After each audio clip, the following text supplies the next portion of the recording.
How to use green coffee for weight loss for healthy living.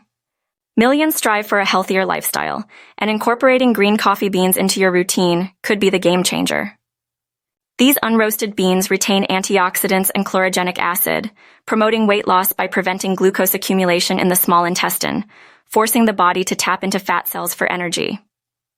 Wondering how to make it work for you?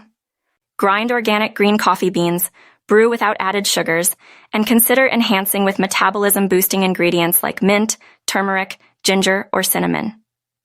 Cut sugar intake, snack on veggies, and adopt a healthy lifestyle with exercise for optimal results.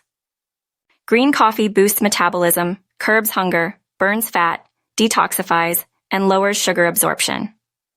Best time to drink? Morning, pre-post workout, or with healthy snacks, but avoid after meals.